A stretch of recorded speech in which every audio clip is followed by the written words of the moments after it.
Good evening, everybody, and welcome to Resident Services. I'm going to just go through the usual fire evacuation process to start with. So the fire evacuation procedures for evening meetings. There's no fire alarms scheduled for this evening, so therefore if the fire alarm sounds, please evacuate the building immediately, and the fire exit is located at the side of this room. Exit through the reception and meet in the War Memorial Park. This meeting is being webcast live on the internet and will be available to view on YouTube after the meeting. Please can I remind members and officers that in order to be heard clearly within the room by those present and on the webcast, you must speak directly into your microphone.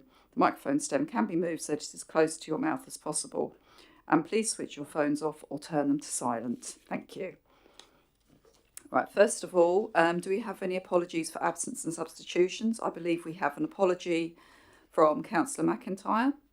Are there any other apologies for absence or substitutions? Okay, thank you. Right, declarations of interest. Are there any declarations of interest? Councillor Fawkes. Thank you, Chair. I would just like to declare a non-pecuniary interest in that I have a share of Sovereign Network Group. Thank you. Thank you.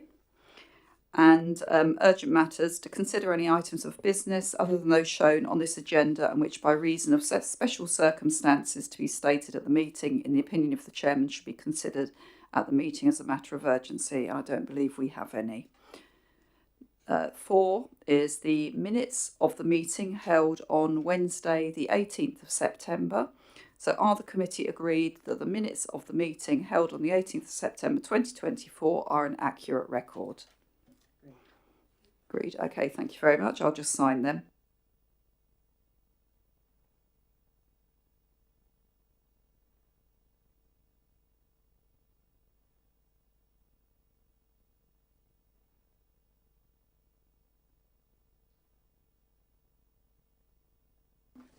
Okay. So we'll now move on to the item 5, which is the annual review of the Council's housing allocation scheme. Kate's our contact officer on this, and this report presents the committee with the annual review of the Council's housing allocation scheme to the Resident Services Committee. Councillor James is going to introduce the report. Thank you, Chair. If I could also introduce, I guess it's just going to be Sue Alozzi with this paper, isn't it? Introducing that. So I'm going to introduce Sue Alozzi, who is our Housing Needs and Homeless Manager. And I know I shouldn't do this, but Sue's got a wealth of experience and she's been working for the council now for 37, or within housing for 37 years. So, so what she doesn't know, I mean, she just knows everything there is to know, so she's just amazing. So the paper before you, we're required to review the allocation policy annually. It's an opportunity for us to give you feedback on what we've done, the extensive work that we've done, but also for us to receive feedback and comments from yourselves. Against all odds, the number of affordable housing has increased significantly this year, and the percentage of social rented was in 2023-24 only 4 units of accommodation, and that's what we inherited, and we've now increased that figure to 60 in this first year, so that's great news. The investment that we've made in staff has enabled us to analyse and better understand the needs of the people that are on the register. 26%, if you remember at the last meeting, last year had never placed a bid, and 11% of those people had never logged on. As a result of the direct contact with these residents, 600 applicants have come off of the register, and and this is what it says in the report, but we've got the up-to-date figure. I'll give that to you. A 11% reduction. There are now, and it was in the report, it says 4,700. In fact, it's 4,686 people on the register. This additional team now also make visits to vulnerable residents where needed and those with complex needs. This is all outlined, this quantitative work that we're doing is all outlined in Appendix 4 of the report, and 3.17 of the report outlines the future work that we're going to do and we will continue to do to analyse the register going forward. Going forward, as part of the investment in IT, we're looking to how we can improve the home bid system. It needs to be much better. The information available to those bidding for housing has to look like other private sector platforms like Rightmove. We want to improve that, and we need to make sure that we give and empower people with information. Working with our housing partners going forward, we recognise that many people are living in homes that are the wrong size for them, and we need to support residents to right size. And so a focus is also to look at how we can do that going forward, and to support people in changing and finding solutions to their housing needs. So I'm going to pass over to Kate. Kate, I don't know if you want to update any further on that before we take questions. Sorry. Just to add that there is a lot of information in the report and the appendices, and as officers we're acutely aware that everyone's knowledge and experience is different, often related to how long people have been elected members. So we've put some information in Appendix 1 to try and give us brief an overview over what is quite a heavily regulated and statutory framework.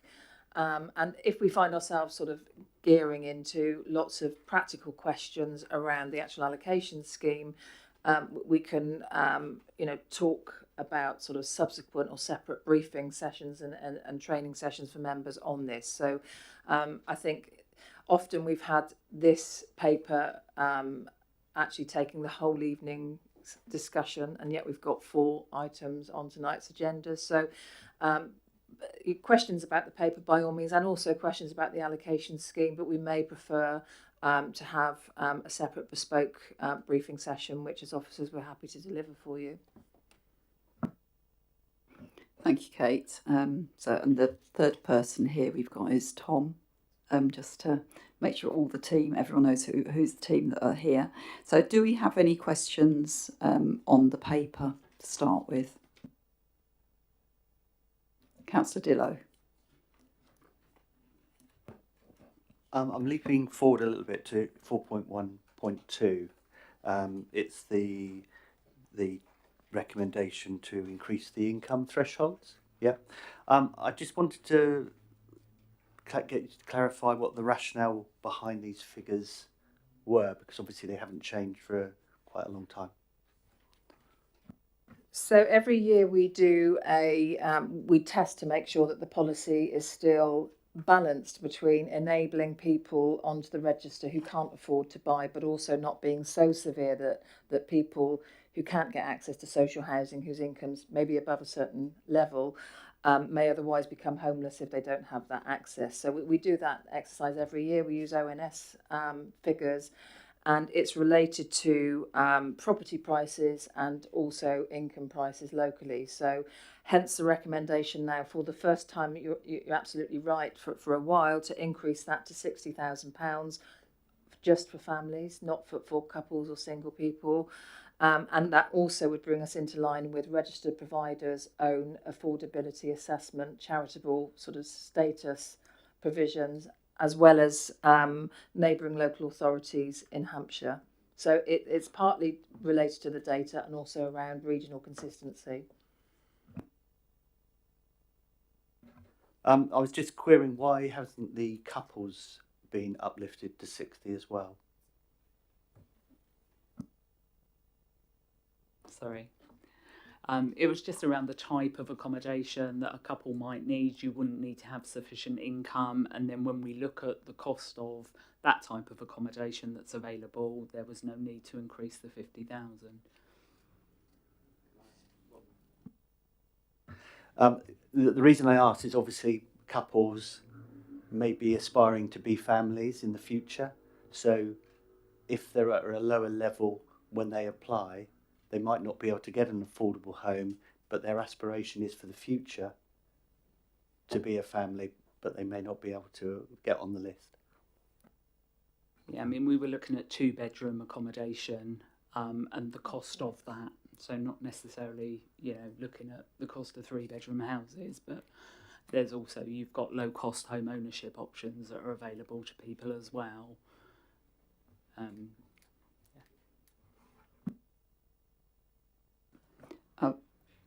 Councillor James. They're also more likely to have, if it's a couple, they're not going to be in a 2-bedroom unit. They're going to be, because in relation to the housing, in relation to the allocation policy, they're going to be in a 1-bedroom. Obviously, as they become a family, they'll already be in they'll be on the register and they would have been housed.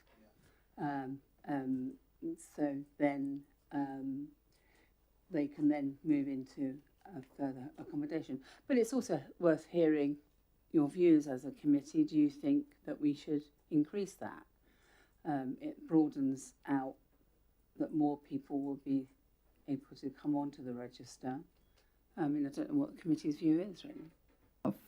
I was going to ask a question which just relates on to this actually, and Sean already took a lot of the words out of my mouth on this. One thing, considering the national minimum wage will be going up next spring, this would actually preclude quite a lot of people. If you had a couple where both of them were just on the minimum wage working full time, they would then fall outside of that boundary. So it wouldn't necessarily even need to go up to 60. And I also agree with what Sean was saying about this issue about people wanting to start a family. I think this is creating a bit of a barrier.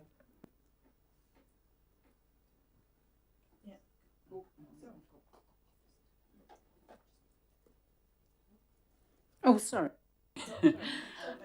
Just really mindful that couples that join our housing register, the properties that they're eligible to bid on is pretty much 1-bedroom accommodation.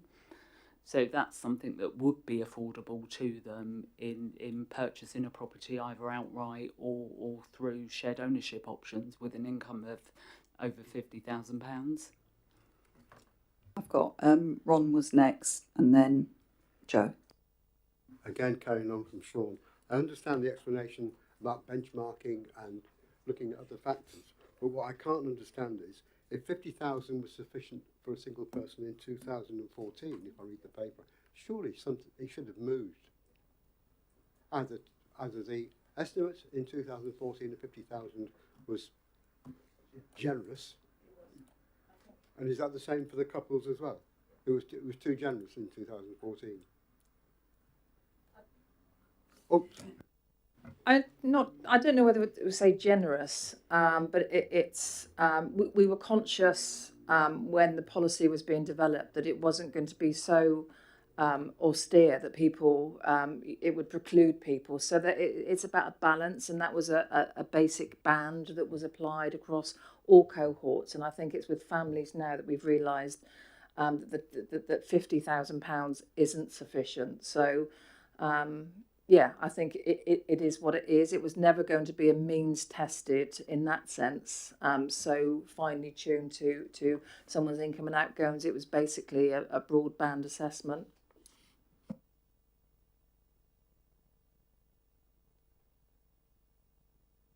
When we did that check with other local authorities in Hampshire, they were using the £60,000 threshold. Our registered providers, their charitable status normally talks about only being able to offer people with an income of under £60,000. So you'd almost have this situation whereby somebody, if they had an income of over 60, joined the housing register, but no registered provider would offer them a tenancy.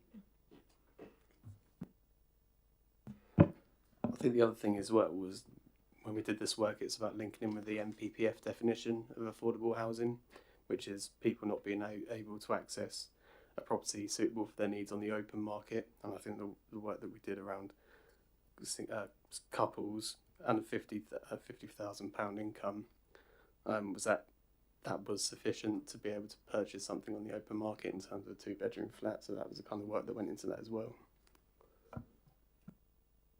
Councillor Slimming. Thank you. Just something that Councillor James mentioned. We had a task and finish group set up about 2 years ago when I first came on the council. We were going to look at how allocations were going to happen. Obviously, we didn't carry on with it. But am I right in believing that, I think that's what they thought was then, that once somebody has actually got on the been allocated a house, so a couple get a house, a one-bedroomed house, that they then, if they needed a bigger property because they've got children, they would have to go to the bottom of the register again, or is that not the case? So if somebody receives an offer through the housing register and it's suitable accommodation, all the time that their situation remains the same, they wouldn't qualify to join the register. But if their circumstances change it and they had a one-bedroom property and they were to have children, they would have to reapply to join the register at the time. The way the register works is it is a date-ordered system, so you wouldn't benefit from any previous application that you've had. So for clarification, they may go to the end of a list, which is quite a long list. So, I mean, how many people necessarily plan that they're going to have children in 4 years' time? So quite difficult. It's important to, I think, to remind ourselves that this is a system that meets current housing need rather than aspirational or changing housing need. And also for every winner, there's a loser. So if you were to have rules that protected one particular cohort in a date-ordered system, then another cohort would lose out. And it's a case of where's it appropriate for, to give that priority. It's a difficult choice. Councillor Fawkes. Thank you, Chair. Just two areas intrigued me in this one. One is about rural areas, and another was about Band 1. If I could just ask the question about Band 1 first. There's various places in the paper, and I apologise if I've missed it, but where you talk about how long the average wait is for various things. Given Band 1 is our priority list, and during this exercise, quite a lot of Band 1 people have dropped off the list. Is it possible to give us a sense of the quantity of Band 1 people that are on the list and how long they generally wait for accommodation? And if I could just ask the other one whilst I'm here. So looking at rural places, because what I hear when I'm out and about talking to people is that a lot of our rural areas feel that they don't have sufficient access to affordable and social housing. And yet what this report tells me is that almost a quarter of all the properties advertised for letting became available in rural areas. That's 4.21. And yet in the back one of the tables talks about 17% of the people who apply are from rural areas. So is it that actually there's a mismatch of where people want to live rurally and where the properties are, or how do I square the circle of that particular feedback? So those are the two things. Thank you. So in respect of Band 1, it's an exceptional housing category, but it also includes people who are under occupying housing association properties by 2 bedrooms or more. So it's about prioritising those to free up the family accommodation. Now, Band 1 is for people that people would stay in Band 1 normally for a period of 3 months, and that is enough time, generally speaking, for them to have that overriding priority on the housing register. What we don't do is for those families that are living in properties whereby they've got 2 spare bedrooms or more, we do allow those to remain on the housing register longer than the 3 months, because ultimately we want them to free up the family properties. So it's a very small percentage. The vast majority of people, 95 to 96%, are in Band 2 and will be in a date order system. And then there are some very exceptional cases outside of people that are under occupying that would fall into that high threshold for Band 1. But normally within 3 months is enough. The second question in relation to rural properties is, if somebody has a local connection to a rural parish, then they are prioritised for those vacancies above those people that do not. When a property is advertised in a rural area, sometimes people with a local connection to that parish choose not to bid on it, and therefore it will go to somebody from the more urban area. But they're also able to bid on properties that come up in the Basingstoke area as well, in line with everybody else. So do you get a sense from, you know, with all the interaction you have with people and helping them with accessing properties, do you get a sense of why there appears to be a mismatch between the rural property that's available, the people that are looking for rural properties, if that makes sense? I'd say, and this is generally because different parishes have different demands, but generally speaking, people will face a smaller wait for something in a rural area than they will for something in the town. But that is generally because each parish can be different. Is it related? And I was just going to pick up on, in Appendix 4, it talks about Band 1, and it talks about that of those non-bidders, the highest percentage of those were in Band 1.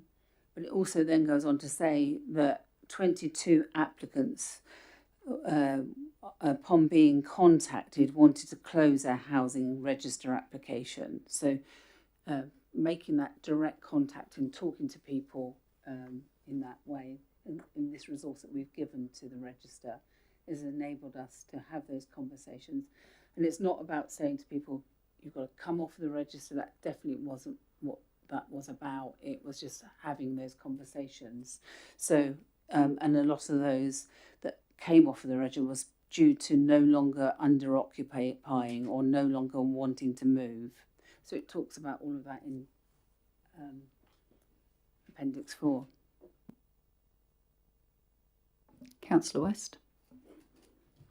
Sorry, just coughing there.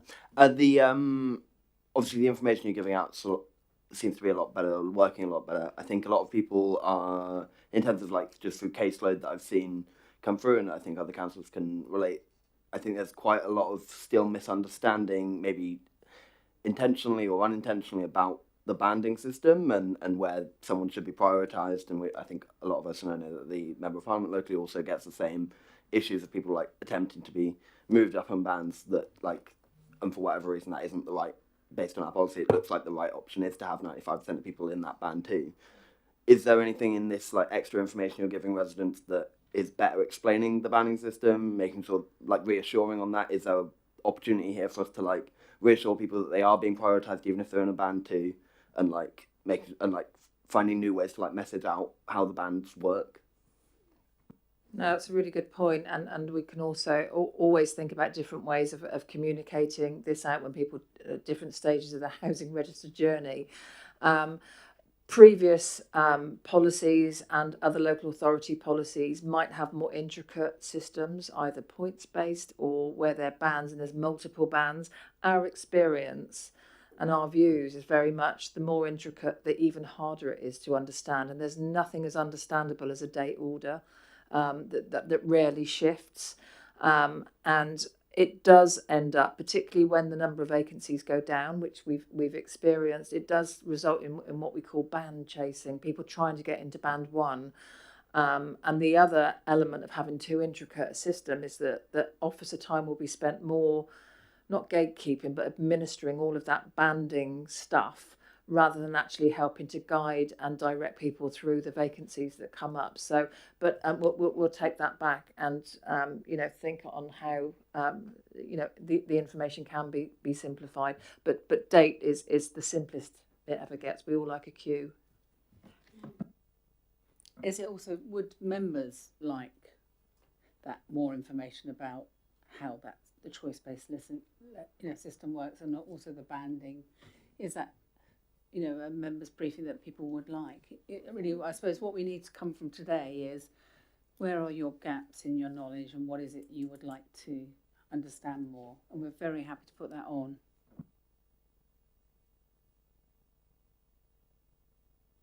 Okay, Councillor Hart.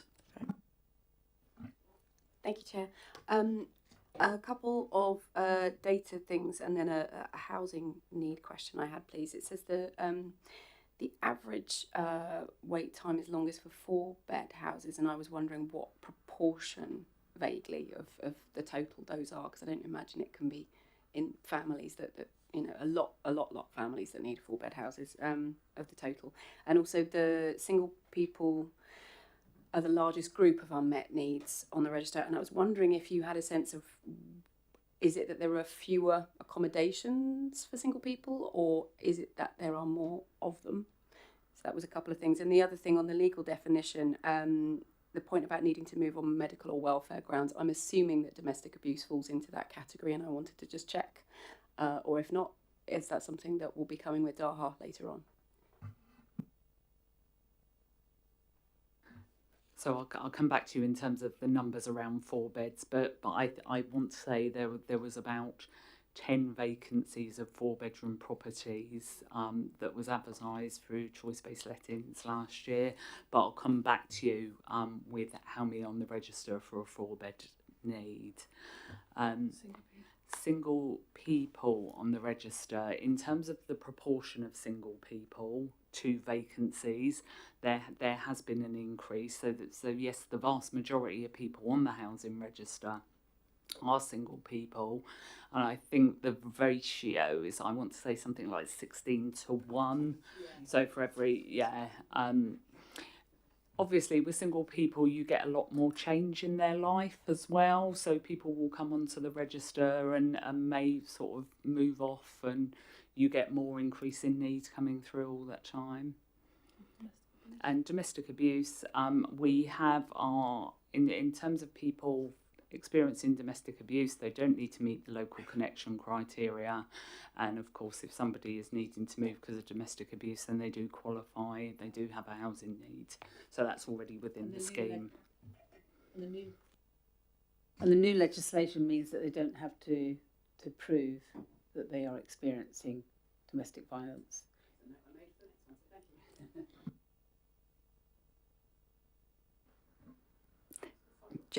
Jenny, go on. Thank you. Sorry, Jo. So would they be a band 1? Because you've picked up the question. It depends on the individual case. Sadly, it could be that they're in a situation where they meet that high threshold.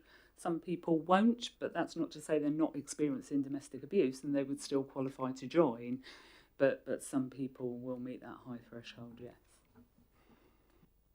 Councillor Slim. Talking about under occupancy, I suspect that some of those will be under occupied because one of the partners has died in the property, and you've now got a lot of people who are living in a house that might be more appropriate for a family. Are we able to actually help people downsize? Do we have enough of those types of properties? I'm very aware that things like bungalows and ground floor flats and things are on very short demand. And I know that in where I live in Tadley, obviously that's not new build, but there's an awful lot of people would like to downsize, but they can't because there are not places that are in the town, though they want to stay where they've been living a long time, some of them since the 1950s. So it is quite difficult to actually speak to people and give them any hope that there might be suitable properties coming up. But are we actually physically identifying where those people are? Yeah, so as we were saying earlier, people who are under occupying accommodation by 2 bedrooms or more, they do have that overriding priority on the housing register. So should a vacancy come up that they want to bid on, they're able to do that, and often in an excellent position for it. The work that we've been able to do is to speak with individuals that are on the register and trying to find out what is it that they're on the register, what is it the type of the property that you want to move to, what are the barriers, and trying to have those discussions moving forward. But I would suggest that the properties are there, but there's often other reasons why people are choosing not to move. Oh, I was just going to ask a question around this band 1s as well. So how many people, sorry, no, I was going to say, sorry, Laurie, just are there any people actually identified through the RPs who are under occupied that are encouraged to go on the list, or is it always people come forward themselves? Yes, I guess we wouldn't know that because we only see people at the point of application, whether that's through the RPs or themselves. What also happens out there are lots of mutual exchanges, and that's the register doesn't even look at that.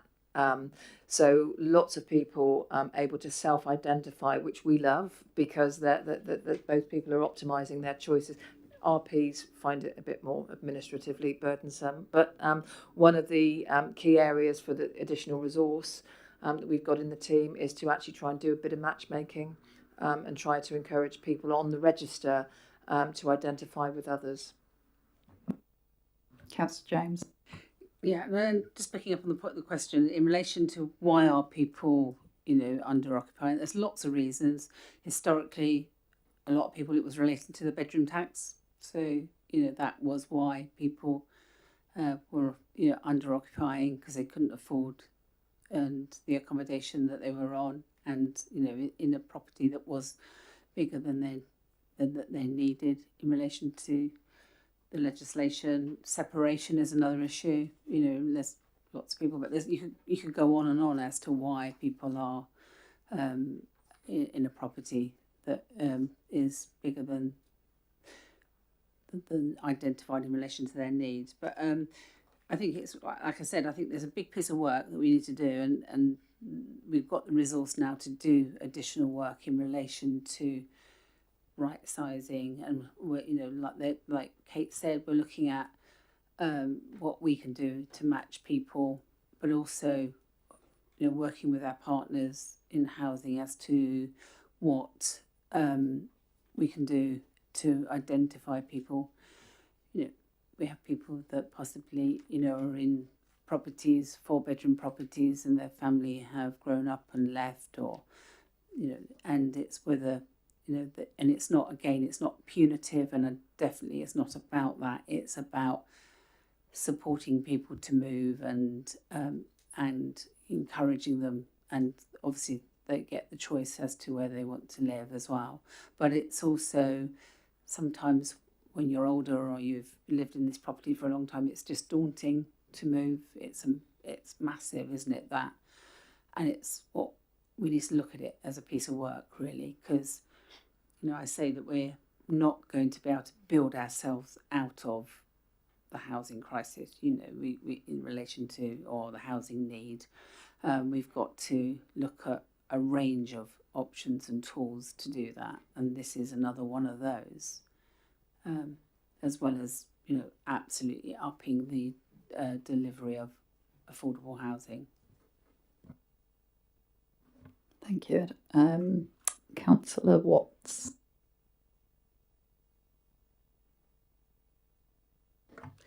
Just a quick question. I'm just thinking of some of the casework that I've had where we've had people that are in arrears, but they're in a property that's too big for them. I know the particular case is being dealt with, but there's lots of people in that situation. Is there something that is being looked at generally across it because they're in a 3-bedroom property, they're a single person, and they could move down, but because they're arrears, they're not allowed to.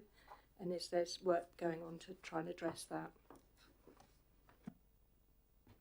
In terms of somebody being on the housing register, and one of the things you could demote somebody if they've got rent arrears, but generally speaking, if that's built up because they're affected by spare room subsidy, well then you wouldn't do that. I think it's about having conversations with the housing association around how we plan an exit.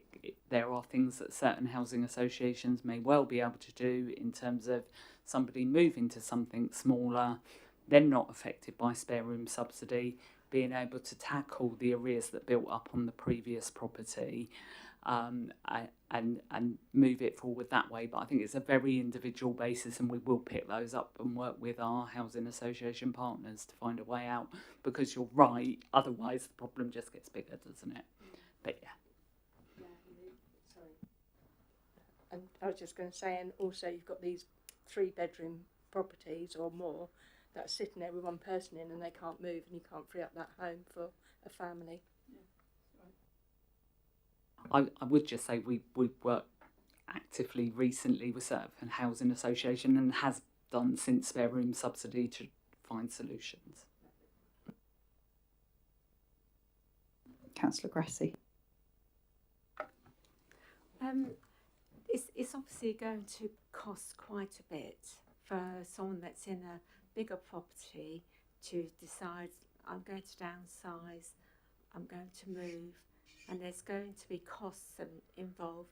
Is there anything that that you could do to help these people? If it's a financial thing, it's very similar to what this lady has said as well. It's a cost implication that will hold some people back. And also the other thing is, if they're so used to having a bigger property, that they suddenly go down to a 1-bedroom, it's a big ask, isn't it? Really.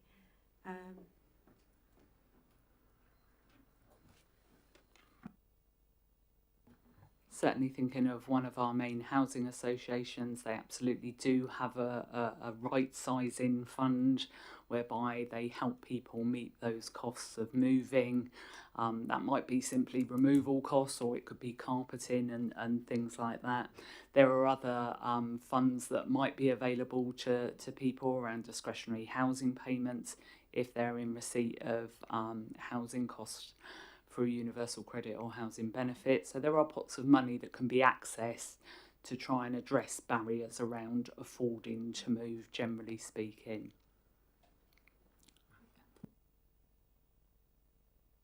Okay, if there's no more questions, we've got to discuss whether there's any comments you want to make. I'm just going to go through what the resolution of the committee is on this paper.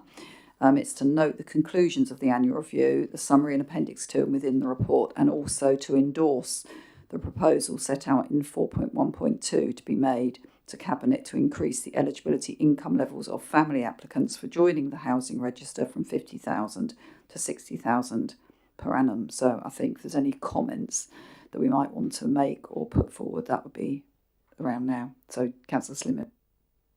Can we also add the suggestion that Councillor James said that there maybe there's a workshop for councillors to understand a little bit more about how the actual things are allocated? That would be quite useful to put in.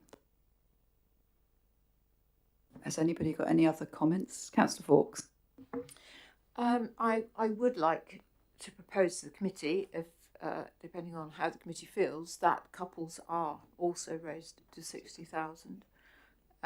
I think that the discussion here has suggested that it will be really difficult. We must be excluding a lot of people purely on income. I think when you talked about the minimum wage, there was something else, but it's gone. Thank you.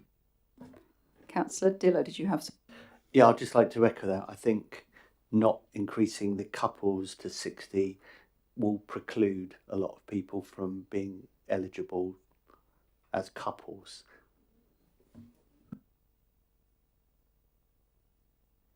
Councillor Hussey? I'm completely opposed to that in principle, but for one reason. We have in paragraph 412 a rationale of how we assess.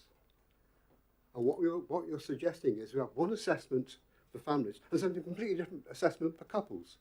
And I don't understand why you can have two different formulas. This is an attempt to not be subjective.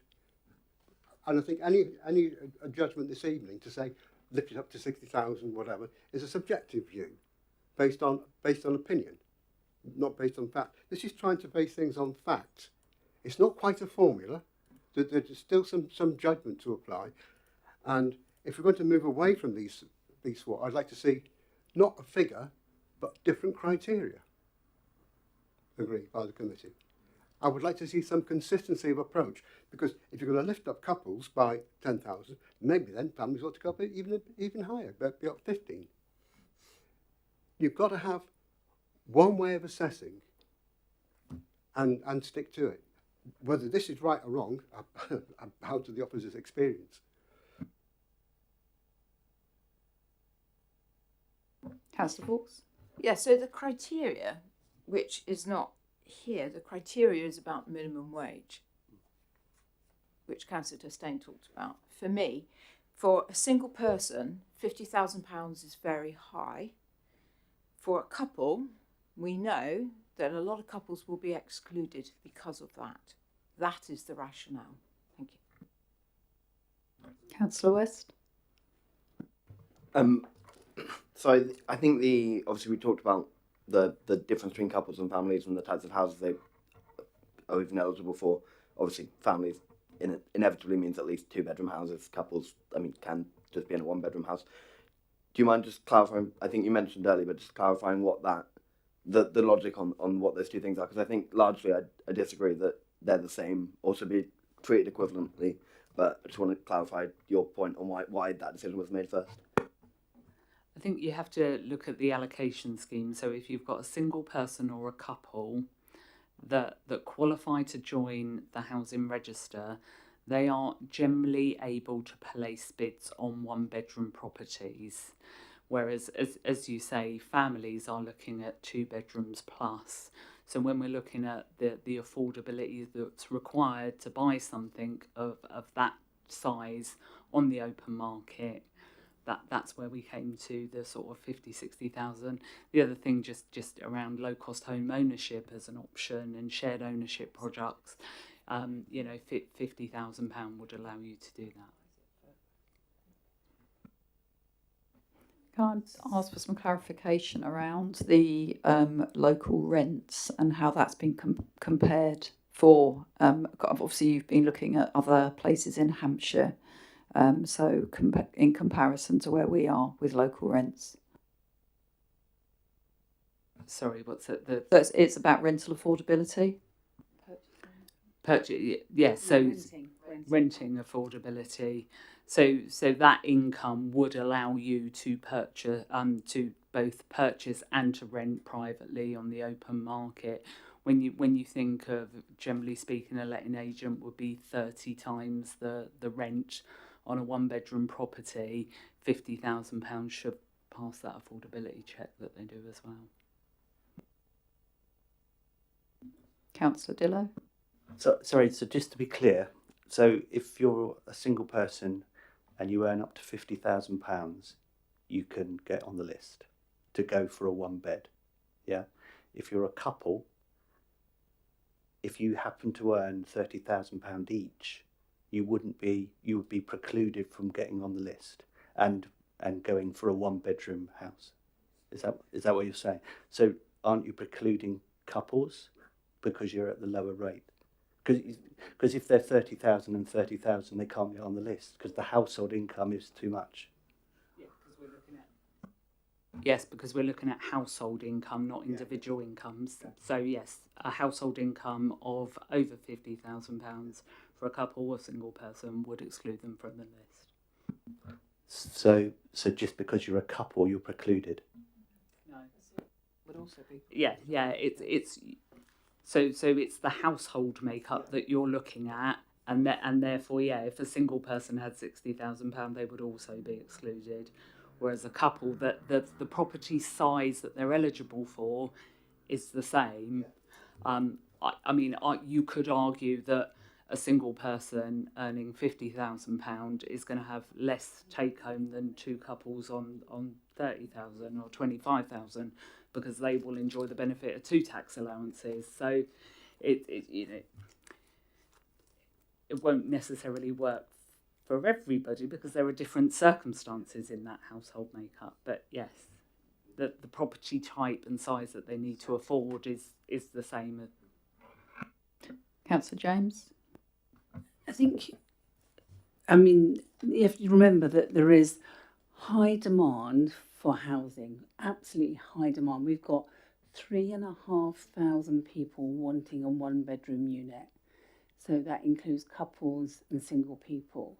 So by expanding that list, you're just then adding to that list, aren't you? Those people, what we're saying is there's an assessment of need, and in relation to need, we're saying that they can afford something else. There are people that need this accommodation, and therefore what you would do is if you expanded that, some of those couples would go onto the list, and then people that are single would then go onto the list. But if they were behind those couples, they would then have to wait longer because they possibly are earning less, but they came onto the list after those couples.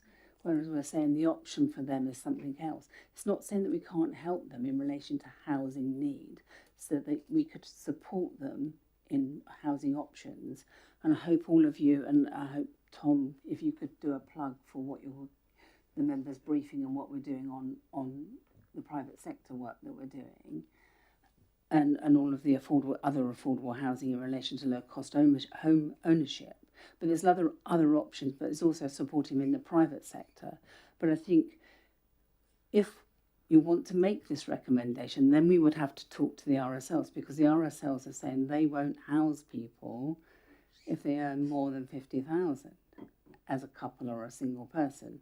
So, you need to understand there's so much demand for this accommodation. It's not like we can allow these people on. I think you need to understand if you do that, there is a consequence, unintended consequence for people that really need this accommodation.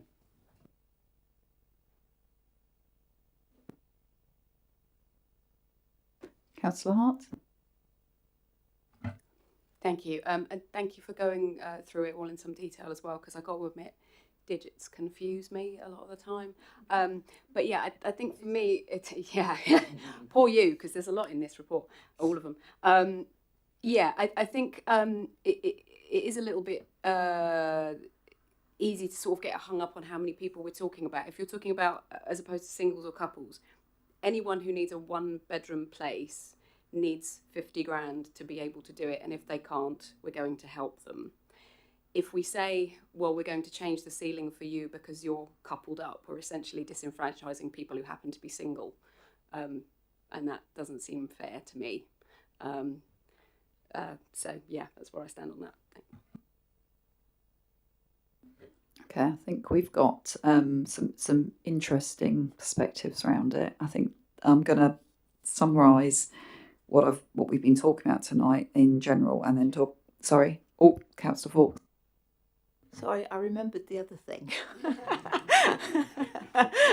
Sorry. Yes.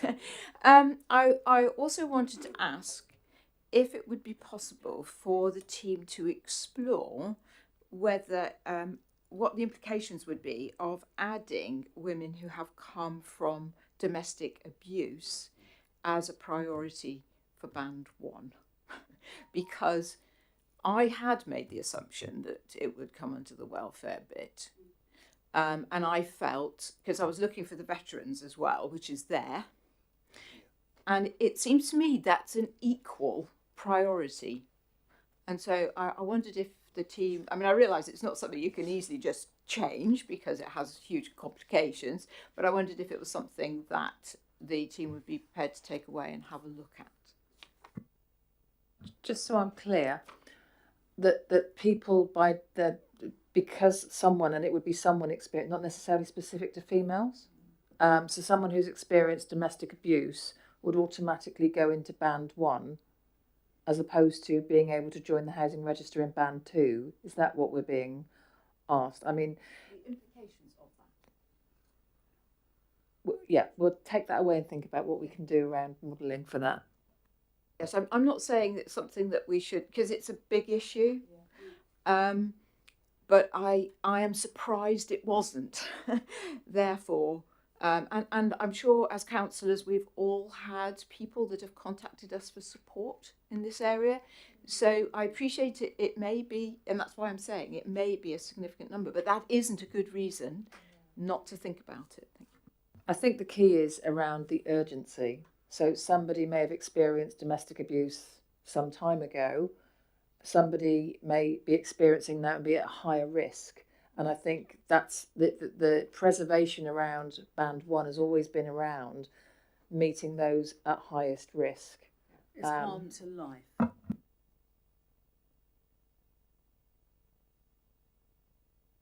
Yeah, so the critical definition talks about somebody being at imminent risk of fatal harm.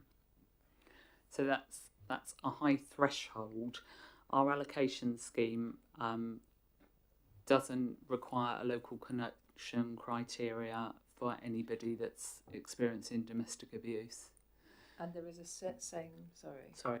There's the same differentiation with armed forces. It's only if there's an urgency that they would go into band 1, whereas the armed forces are also excluded or not required to demonstrate the local connection. So you have those 2 priority cohorts, and then if they're urgent, they have urgent housing need, then they would be eligible to be placed in band 1. But we can certainly go away and look at that. I think what might be nice to hear as well is the numbers that have actually gone into band 1 over the last couple of years or something. I think it was Councillor West first. Sorry, not to prolong any further, but just for full clarity, the distinction at the moment you're making is between people who've experienced domestic abuse and then those experiencing domestic abuse. Is that the case? So, like, would those currently experiencing domestic abuse and needing to get out of that situation be immediately put into band 1 currently?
Councillor Dillo?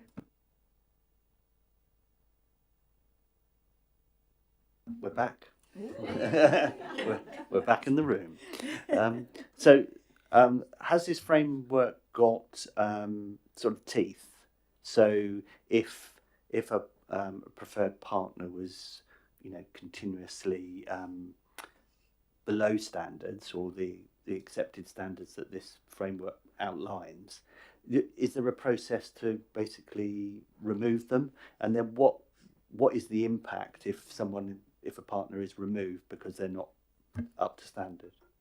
Do you see what I mean? So is there a process already in this framework to remove people that aren't up to standard? Yes, there would be. So the framework allows, what would happen is that the RPs or the preferred partners would sign up to a memorandum of understanding with us, and then for when we become aware that a housing association is repeatedly going against what they've agreed to within the MOU, there is always the option to remove them from the preferred partners status. Yeah. I'm just going to repeat what Jenny said, but so what would be the consequence?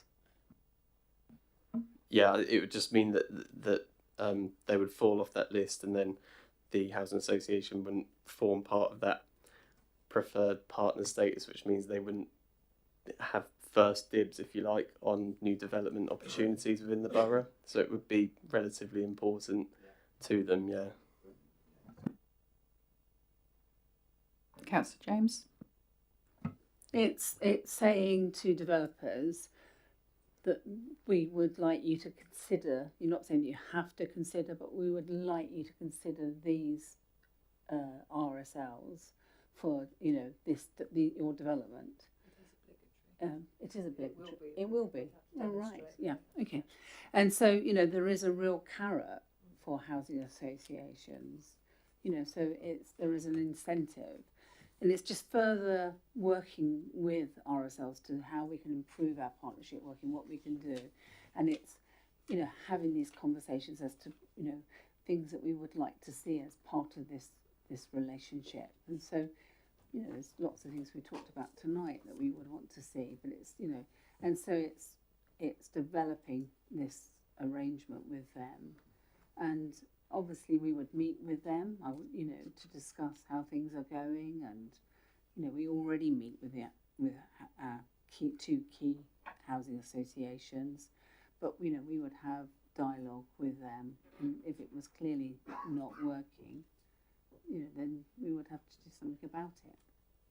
I think the other element to it is around reputation. Yeah. So for some of the bigger RPs, and certainly the two biggest, there would be massive reputational implications of not being a preferred partner within the borough, their home borough, their LSVT roots, if you like. So it is a useful lever. I mean, there's carrots and there's sticks, and if you go around wielding too many sticks, then it doesn't really happen. We haven't got this in place at the moment, so that's why we're developing it, and it will be organic. It will grow and develop and change, and it's mainly through the work, building on the work that we've had through Rachel's post, that's built this strategic contextual picture around housing association activity, which we then use to influence the partnerships. We've already had one incident where one RP is exiting the area and rationalising their stock to one of the larger ones as a result of that mapping out of work and understanding the issues and concerns around some of their performance. So it's not a panacea, we wouldn't claim it would be, but if you can do it, why wouldn't we? A question on the size of the RPs, because obviously we've got 27, and we're not going to have them all on there, and if some of them are much smaller and have much smaller holdings, does that actually work against them? Or is it holding size isn't necessarily relevant? No, holding size wouldn't be relevant. So, for example, you wouldn't want to exclude, particularly as we're a rural borough, you would not want to exclude those housing associations who have a rural specialism and who only get money for development and affordable housing because they're a rural specialist housing association.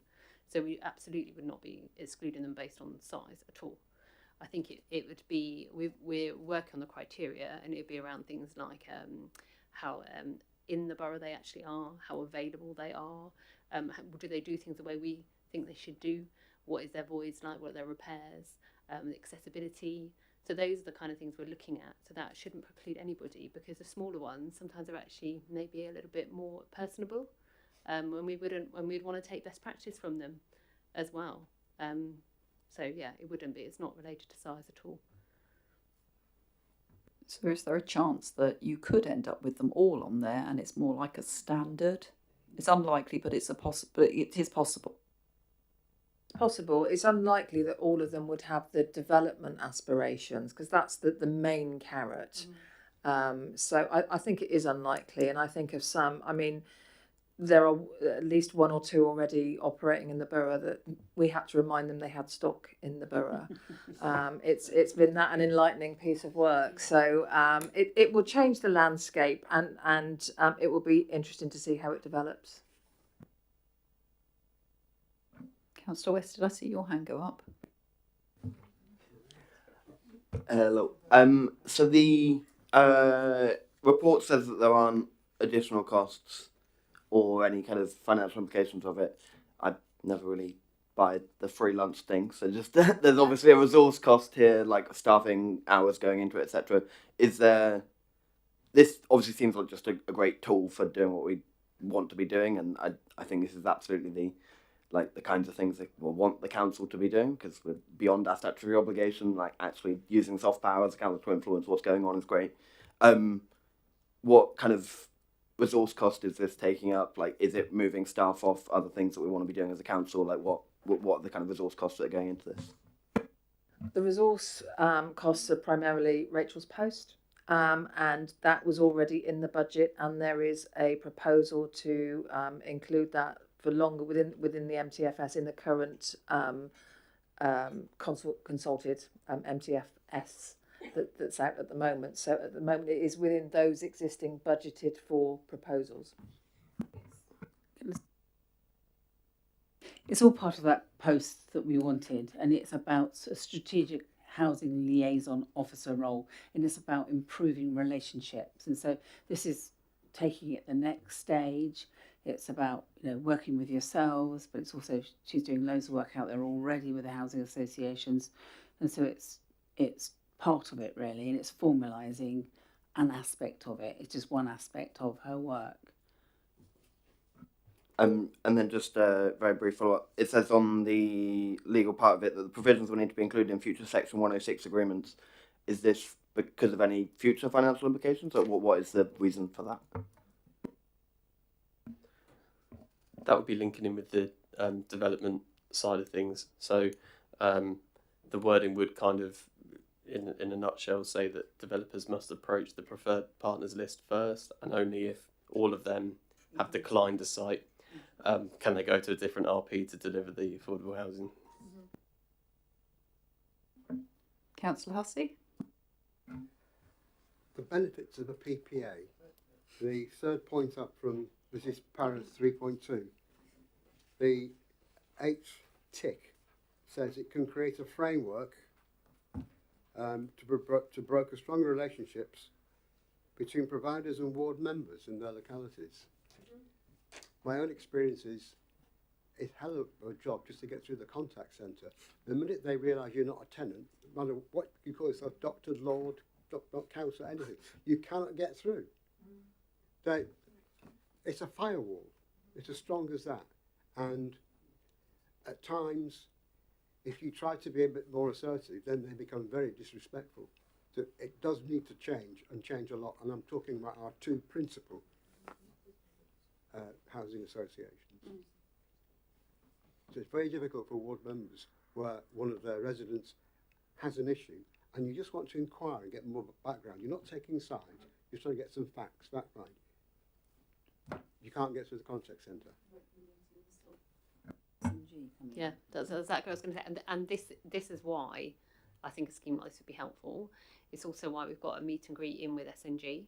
I think they have themselves realised, when I was speaking to their locality manager, she manages all the neighbourhood offices, that actually their approach they have been taking with elected members has not been the right approach. So they're changing their approach, and so part of that is with this meet and greet. So I think we need to improve it, and I think this is a mechanism to do so. Come along to the meeting with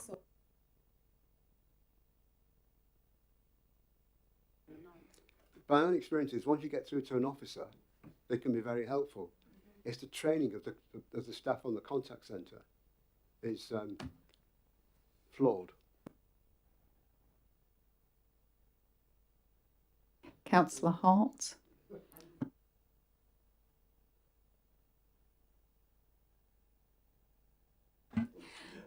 Thank you, Councillor Vaux. Thank you, Chair.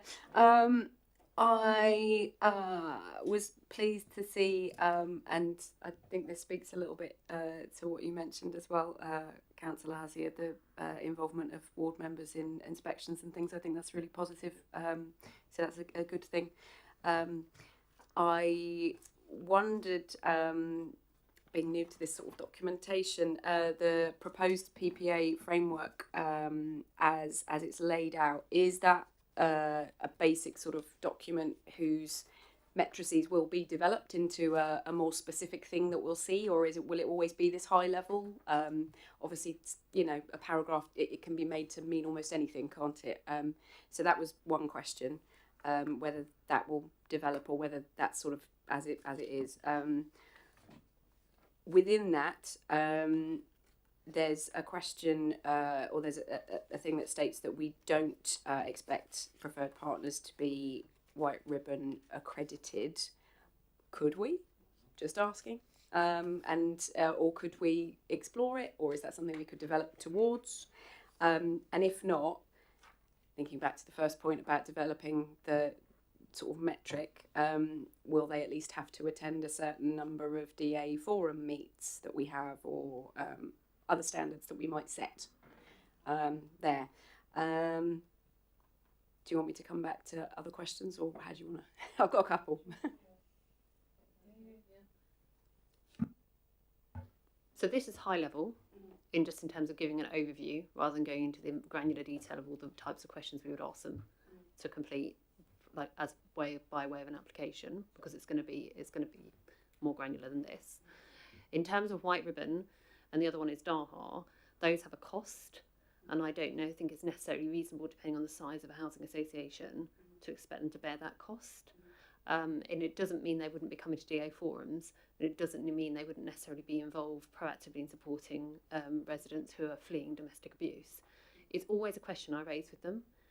Some of them had never heard of white ribbon. Some of them never heard of DAHA. So part of my function is to educate them and connect them with those people who can talk to them about that and see where they're at with it. So it's not something we're not going to be discussing with them. It's something we would say quite clearly, this is what we're working towards, and I'm engaging again where they all are at it. Some of them are started that journey, some of them are looking at it. But I think there's something about when there's a cost with it in an already very stretched sector, is it something we need to be focusing on? One of our major ones is not looking at DAHA, they have no interest, but they've aligned all their policies as if they are. So they, rather than paying, they've admitted to me, that's exactly what they told me. We've got the framework, we moved everything to do it, we're not paying the fee. So, and I think that those are the questions we need to be having, is actually, is their practice, so they might have an accreditation, but is their practice actually following through in what they do? And I think we would rather engage them in conversations and have them at meetings and insist on an accreditation, if that makes sense, but it wouldn't mean we wouldn't ask them. Thank you. I take the point on cost. That does make sense, and it will be more detailed in a future document. Obviously, the only other thing I wanted to ask was just a small idea. There's a point about when the scheme is reviewed at least annually. Some of the feedback will be feedback from members, and I wondered if it would be an idea just to have a basic calendar reminder, maybe quarterly, to get people to submit formal feedback, because we all come to these meetings and, I have a case where, or I know someone who, but it's easy to forget those sorts of things, and it would be a good idea to maybe remind us to send in actual feedback as it's sort of happening, maybe, sort of 3 or 4 times a year, so that you're getting like the full and complete picture from us. So I forget things all the time. The only other thing was, and this is probably a not for now, and it's just because I have no idea what this means, but the memorandum of understanding being used instead of a service-based agreement, I understand that that puts higher levels of conflict with legislation, and it specifically mentions the Subsidy Control Act. You can come back to me later because it's just a curiosity question. I wondered why that was bad and what that meant. That's it. Thank you. Okay. All right. But if you could, at some point, just give me 5 minutes. Give it education. Give it Yeah. a written, Yeah. give a written one to everyone. I've got oh, sorry, I'm going to go to Jenny first. Sorry, Jenny, I nearly did again. Then I'm. No, whenever I wave, Sean waves, and you get Sean. That's fine. Doesn't matter at all. But very fortunately, Councillor Hart, as the meat of the one that I wanted, which was this was very high level table, and it felt a little bit too high level. But I'm reassured that there's more granularity behind it. So it's now a request more than anything else is that the carpet paper. I would like to be able to refer back to this paper when we get there, if you would be happy to indulge me with that, because I think we could make a link between them. Is that okay, Chair? That sounds a very sensible suggestion. Right, I've got a question, something that's kind of jumped out to me. We talk about carrots and sticks and things, and I know a lot of times people that live in social housing end up having fingers pointed at them and having high expectations put on them by other residents. But at the same time, there are some people who live in social housing who, it comes into the sort of vulnerability, and I'm talking about things around antisocial behaviour and all those sorts of things, and also that sort of social support.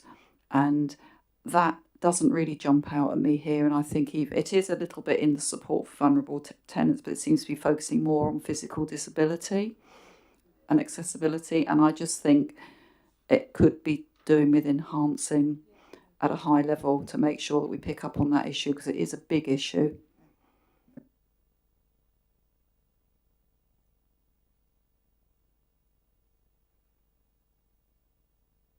Are there any more questions? Councillor West. Sorry, I've decided that I'm going to speak twice on everything today. A point the council has raised about services, and I know broadly the aim of this isn't necessarily to improve like that element of RPs and our ability to like speak to them about issues that residents have and maintenance and things like that. But I wonder whether there is like through this, and obviously the relationship's going to be better hopefully as a result of this, which will improve it somewhat. But I wonder whether in the drafting of the memorandum there's any way of like us putting in something about making sure that there's open lines of communication with the local authority as part of their signing up to this. Like if they want to be a preferred thing, then they should give us a direct line that allows the local authority to let them know when there are issues, rather than sending councillors through that system of like going through the call systems that everyone else can. I think if we're going to have this relationship, let's make it two-way. You give us a direct line if you're going to have a direct line to our development. And then, sorry, what was the other thing? The other thing's completely skipped from my mind. So I imagine you'll get an email from me at some point.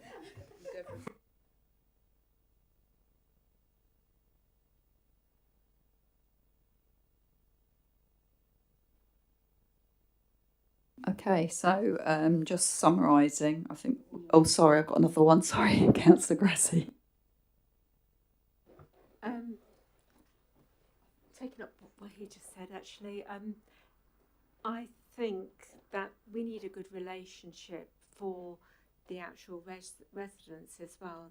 Make it easier for them if they've got a leak in their roof or in their gutter or whatever, make sure that the properties are watertight.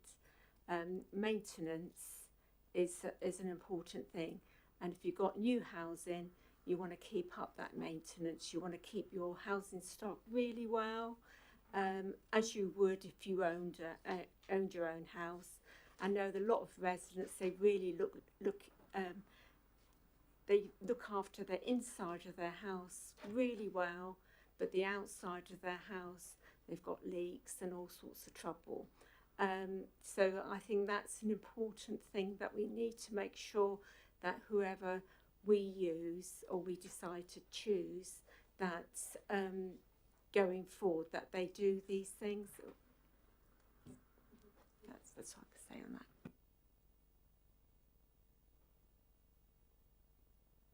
I'm looking around just to see who I've missed. Okay, so the right. So basically, I think generally to summarise, I think we've had a very positive response to this. So there's obviously an awful lot of good that can come out of it, and this doesn't preclude any RPs really from joining if they wanted to, although it's deemed it'll be more likely to be some of the bigger ones. The main driver of it will be focusing on developers and developing property to start with, but that will obviously then tie in with keeping good relationship going, including for membership and points that have been picked up. Also talked around improving relationships with residents and improving relationships and potentially simplifying the communications for members. And I know we do have some good examples with our RPs already, but obviously with some of the others we need to make sure that they pick up and can run with it, and obviously having it centralised will allow that. And one point was also around making sure we have a sort of proactive and positive approach to ensure that residents don't sort of cause issues around antisocial behaviour, and they get the support they need if there are issues around that as well. Anything else that anybody can think of that I've missed? I think that was it. Lovely. So we'll move on to what we're doing with this one. So we're going to endorse the proposal to develop a preferred partnership memorandum of understanding, and also providing views and comments to the portfolio holder on the framework set out in section 3.3, which we have done. So that leaves the endorsement. So is everyone happy to endorse this? Agreed. Lovely.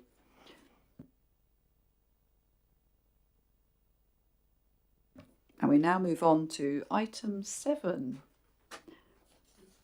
And this is sorry, Laura. This is the council motion on flooring in social housing. So Councillor James is going to introduce it, and Kate and Rachel are going to be giving any background info. Thank you, Chair. This is if in relation to that motion on page 57, the council therefore resolves to request Cabinet 2, and there's 4 requests within this motion, and we're giving feedback on what has been done in relation to this, rather than spending lots of time. If I just pass straight over to the officers to talk to this report. Thank you. I think the report's pretty self-explanatory in terms of what's been done to completely pick up the point and relevance to the previous item that's just been discussed, and how that can be built into the line-on expectations. But yeah, over to the motion proposer and questions. Jenny, would you like to speak? Thank you very much, Chair. And thank you very much, officers, for all the work you've put into this. It was really good to see the thoroughness with which it's been taken forward, and I'm very appreciative of that.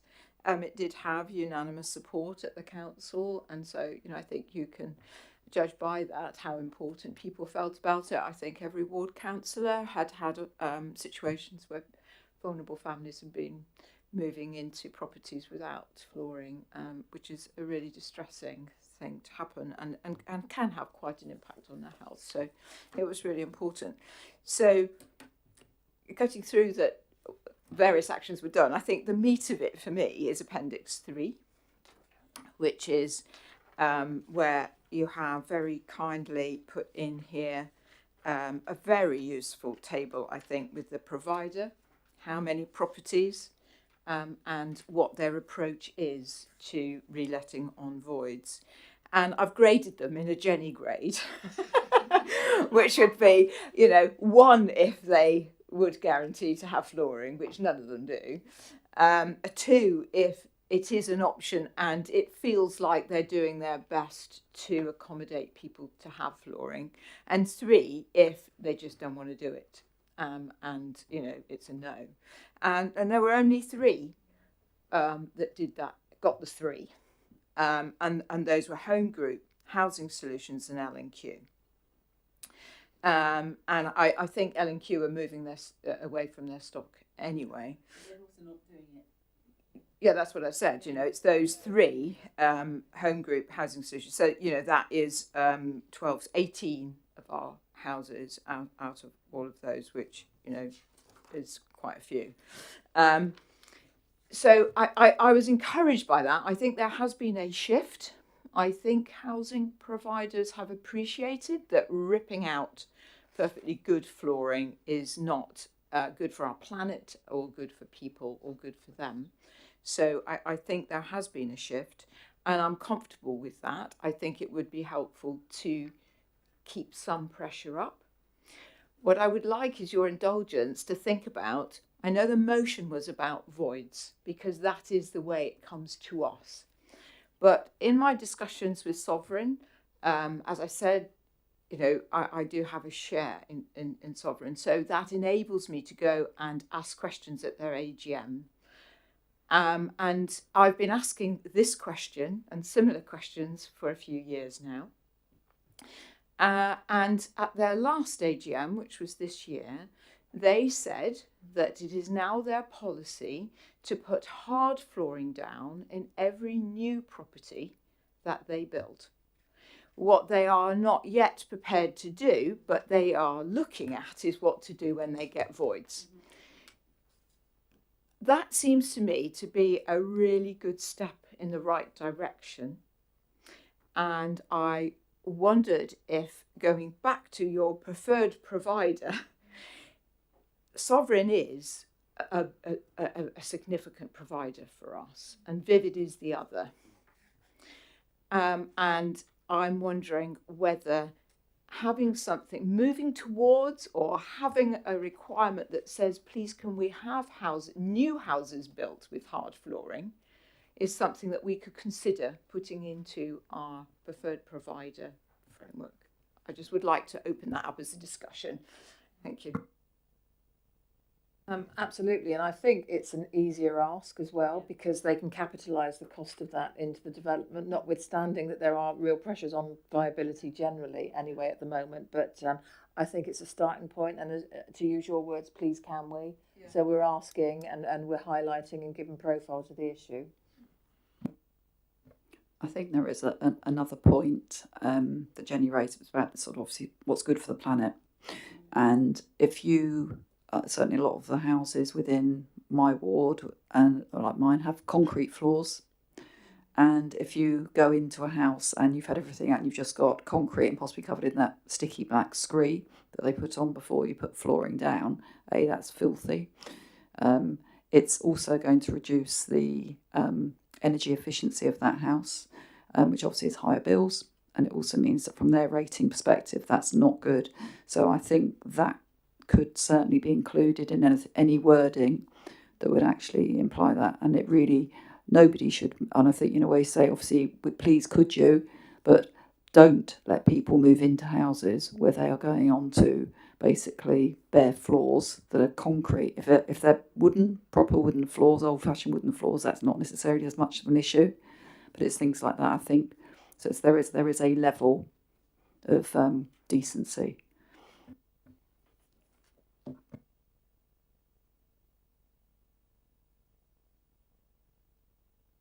So did you want to speak? No. No. So if other people don't want to participate in this, that's absolutely fine.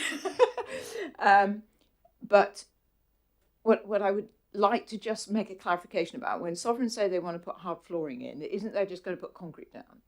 The idea is that there is hard flooring there. If people want to put carpet on top of it, that is fine.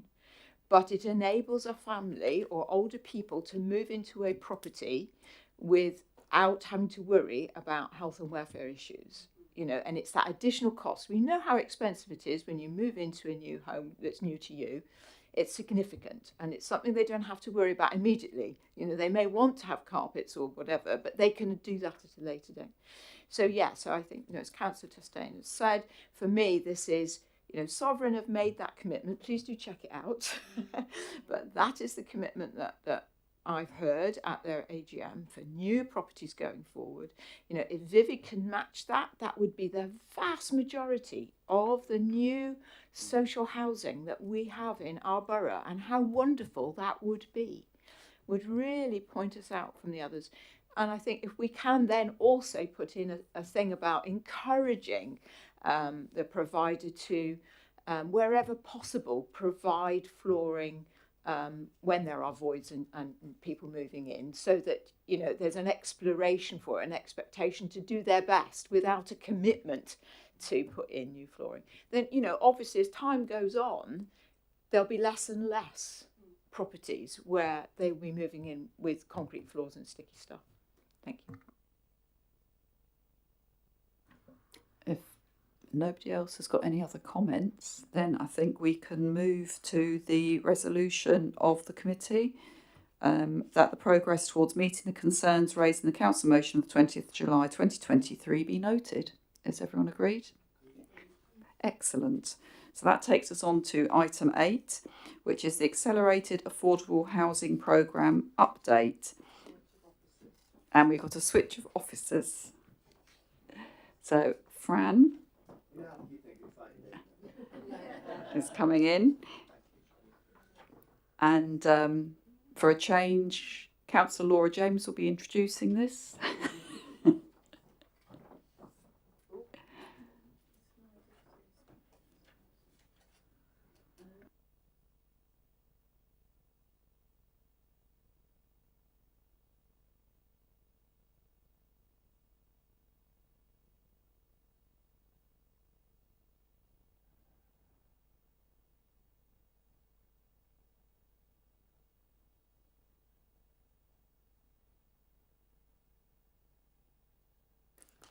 Shall I start while Fran sets up?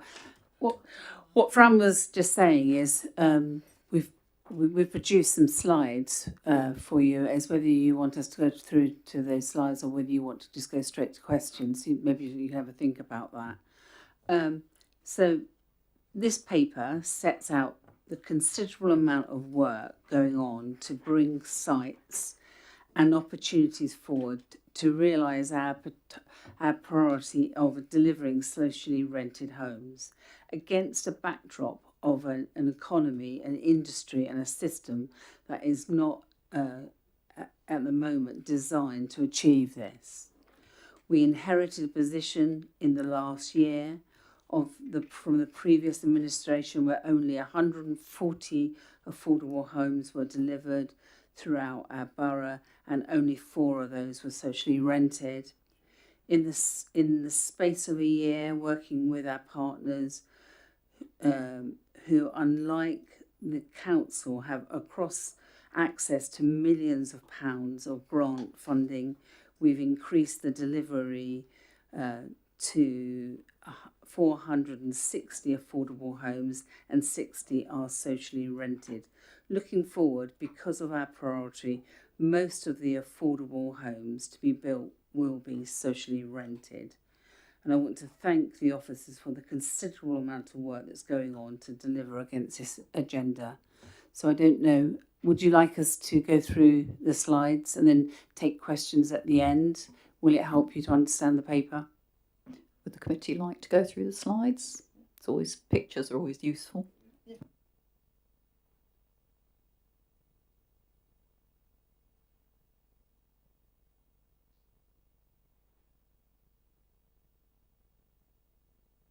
Let's review it. So if you feel, but I think it might help you. But if, okay.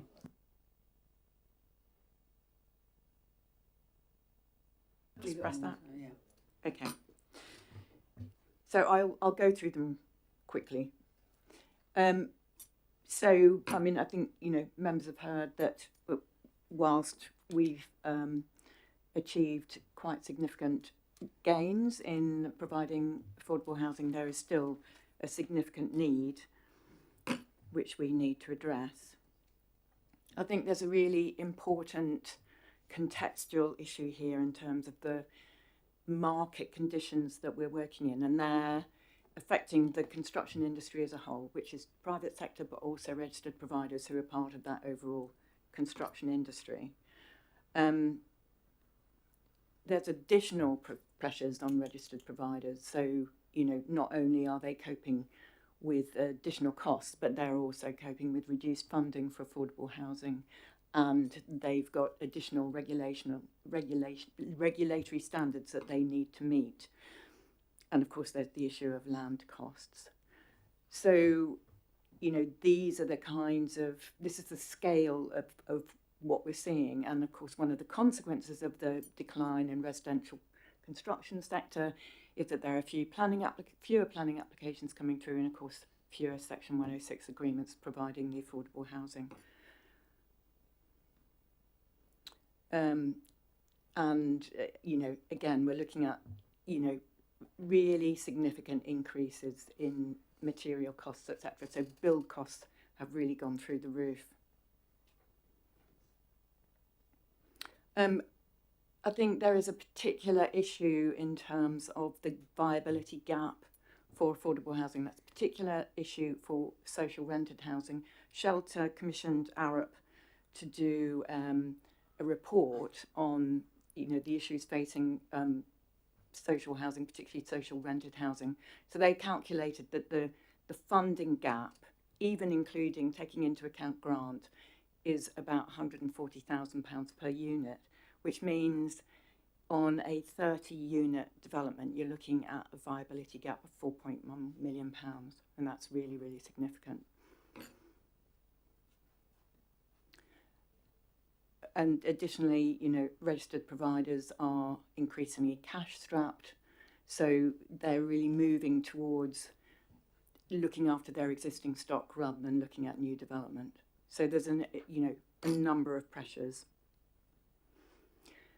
So in terms of the local context, so working within that quite significantly challenging national context, there's the fact that the council has got a good track record.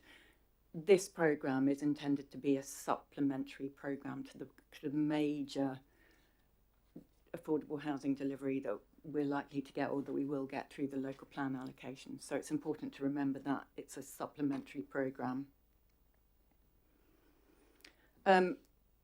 We do have a good relationship with local providers over, you know, a sustained period of time. And that's really standing us in good stead in terms of potential future development. We did a land review, and it's confirmed essentially that, you know, there's a very limited availability of council-owned land. Most of it is, you know, in Manydown, and other local plan allocations. An interesting, another challenge is that feedback from registered providers is that it's really, really not viable for them to deliver schemes below 30 homes. Below that, it just becomes unviable. However, they have said that, you know, they're keen to work with the council, and, you know, if it's a question of developing smaller sites, they'll work really hard to enable that to happen. So we're in dialogue with registered providers now to try and explore what potential options there are. So, in summary, if we're looking at a programme approach of various sites, there's greater flexibility to achieve cross-subsidy across those sites. We need to test some of the feasibility, so that's, you know, the feasibility of design options, but also, you know, what is the viability of different forms of development. Really important to talk to house builders and registered providers about what they will look at. I mean, we're hearing from registered providers that, you know, some registered providers will only look at, say, 3-storey apartment blocks, partly because of build costs, but also in terms of livability and the need to, you know, fire safety is a huge issue for them. So really exploring that to see what the potential is for different forms of development. Consultation with ward councillors obviously will be absolutely key part of that before there's any move towards a kind of more specific procurement strategy and looking at how we might work with partners in the future. So that was a quick run through, that's it. We'll pass these slides on. You'll all get a copy of these slides. Yeah. Hands going up thick and fast, so wrong. So wrong.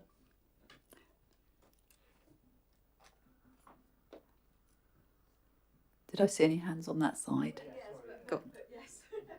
Two hands, Sam. Sometimes the questions get asked. Yeah. And then Joe, did you? Okay, I'll start with Councillor Hussey.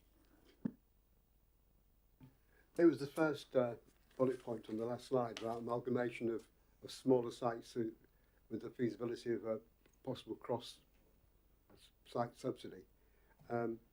Does that mean that they would have to be in the same geographical area? Or are you talking about cross-sites, some from Northern, some from Beggarwood, some from Cranbourne? Oh, sorry. No, you're right. Just hit you one. What does it actually mean? And is it feasible, or is it something that you're going to assess?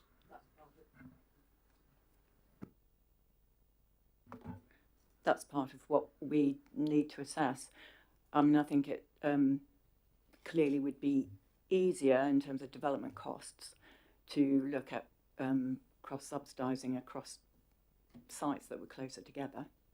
But you still got it as a package. You've still got opportunities to do different things on different sites. Well, I'm greedy and I'm impatient. I want to see more houses for social rent. So what you've just said, when will a report come back to this committee for us to have an update on whether that is feasible and practical, and whether we have sites in the same geographical area which would meet the criteria? How soon can we, rather than it be an idea, when can we put some flesh on it and bring a paper back to the committee? I suppose it's more than an idea. We're exploring that and how we can take it forward. And yes, a time frame in relation to Fiona, can you help us here?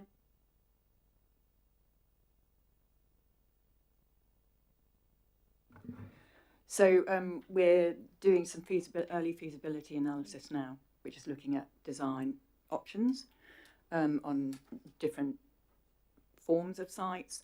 The next stage after that will be to apply viability appraisal to see. So, the first step is designing, ideally, would you have a combination of, say, houses and flats, or would you want to look at all houses or all flats on a particular type of site?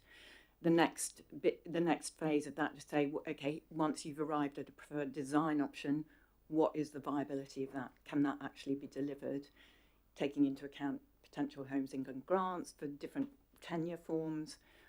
How does it stack up?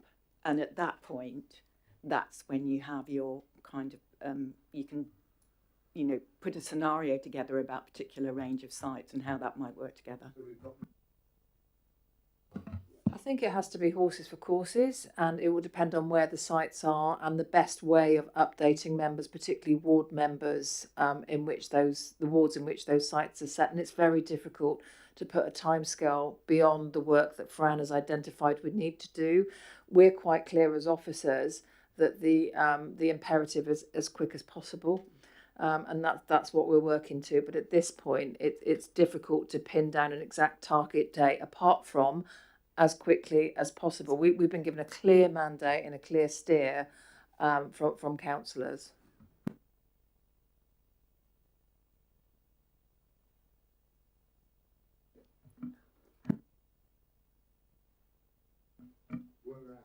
Yeah, absolutely. I mean, the difficulty for this paper this evening is that we're not in a position to share with the committee, unfortunately, where the sites are, what the sites are, at this stage, because we're doing the feasibility work.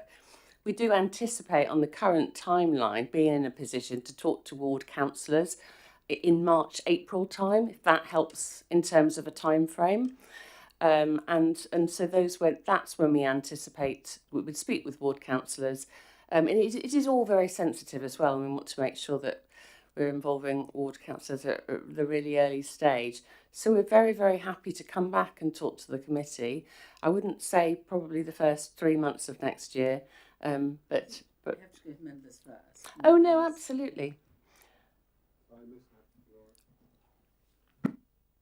I think we have to talk to ward members first. I think that has to be a priority. But I think, of course, we can come back, and update you on this and a way forward. And I think we would welcome doing that, and a bit like this whole paper. Really, I think it's we can update you as part of that process, and we can build that into that timeline.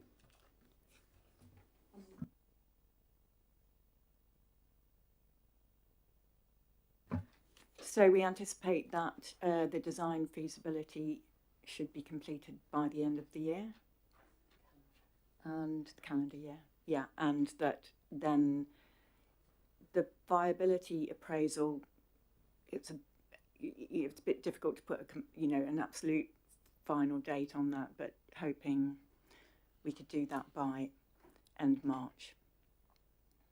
Next year.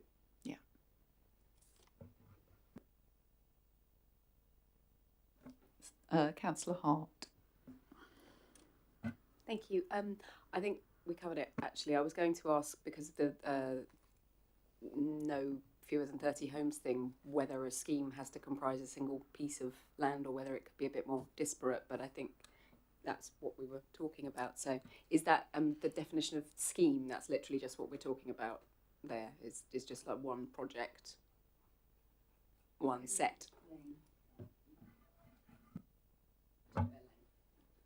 No, that's right. So usually when we talk about a scheme, it's on a single site, but you might have. So what we're hoping is by taking a kind of program approach, where you might package up a number of sites and offer them, that would be more viable overall. So you'd have a number of different schemes on a number of different sites, but perhaps done by the same partner. So if in relation to the slide, in relation to viability, and if our priority is to deliver socially rented units, the shortfall is great. So how do we deliver socially rented on our own land? And so if we package them together, anything over 30 is viable for a housing association. Anything below that. And these sites are smaller units and smaller areas, not all of them, but and so it's how do we do that? And so the packaging together then makes it viable, because we want to deliver socially rented. That's what we want, and so that this is a potential way forward. It may ultimately be it's still not viable. It may be that at the moment, within the climate that we have, that this isn't viable to do this. Doesn't mean that we're not going to drive forward affordable housing in other ways, in relation to other sites and what we're doing. So this is all we are desperately trying to drive forward, and this is another vehicle to do that. But at the end of the day, it may be that this isn't at this time in this climate, but the government at the moment have committed to delivering socially rented, and we need money to do that. That's what we want, and if we need money to be able to achieve this.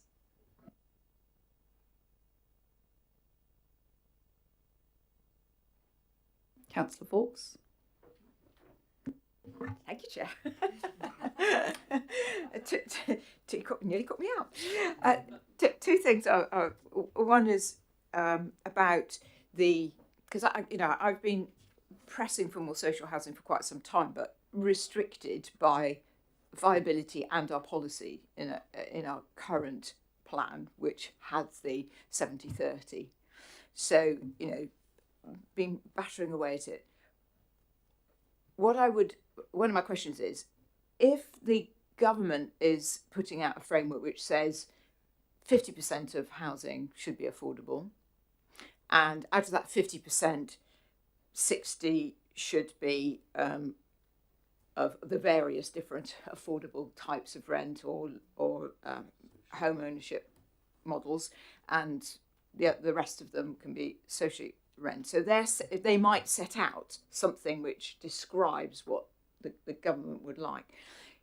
does it become awkward if we try to do something different from that? Will the Homes England grants and other sorts of grants make it more awkward for us? So can we do something which we would like to do as a borough, which might say have more social housing than the national or whatever? So that's my one question. Do we need to be in step with the national figures? Because it is complicated, you know, so much affordable, and of that affordable, so much is social. So it's a layered thing. So do we need to be setting ourselves in for that, or have we got flexibility? And then the other bit was, I was really interested in paragraph 3.4, talking about using Homes England grants to acquire market homes and convert them into affordable homes. This was something that I hadn't heard of specifically. I thought that was really interesting. I wonder if you could tell us a little bit more about it, and also, having bought those or having moved them into could you talk about are any of those social, or are they all affordable, and how has that changed the percentage of those developments in the market housing and affordable rent percentages? How has it affected that? Thank you. In terms of anything that we do has to be policy compliant. Yeah. So I guess at the moment, anything that comes forward within the current local plan provision, outside of any changes through the NPPF, has to be policy compliant, and that can be a range of things on a range of different sites. So obviously as landowner, we may have more determination and flexibility to try to get what we want within those wider constraints that Fran's identified. So it's NPPF, it has to be planning compliant. Then the second point, so Homes England, they don't grant fund any Section 106 units. So opportunities may become available to RPs to acquire properties from the open market from developers. Maybe the housing's been difficult to sell for whatever reason. Well, many reasons, as Fran's highlighted. But yeah, Hounsdon Fields in particular is a site where both Vivid and Sovereign have purchased additional affordable housing through using Homes England grant. And all of the rented portion of these additional units are at social rent levels, because that's the terms of the Homes England grant funding. Homes England have the focus on social rent like we do locally as well. So that's obviously very positive. And also, because they would have been market homes, they actually tend to be bigger.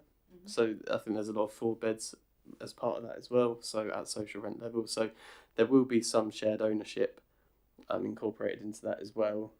But yeah, and I forgot the last bit of your question. What affordable does that mean for that development? Yeah, so when they're delivering an extra 216 units, it does change the landscape of that quite significantly.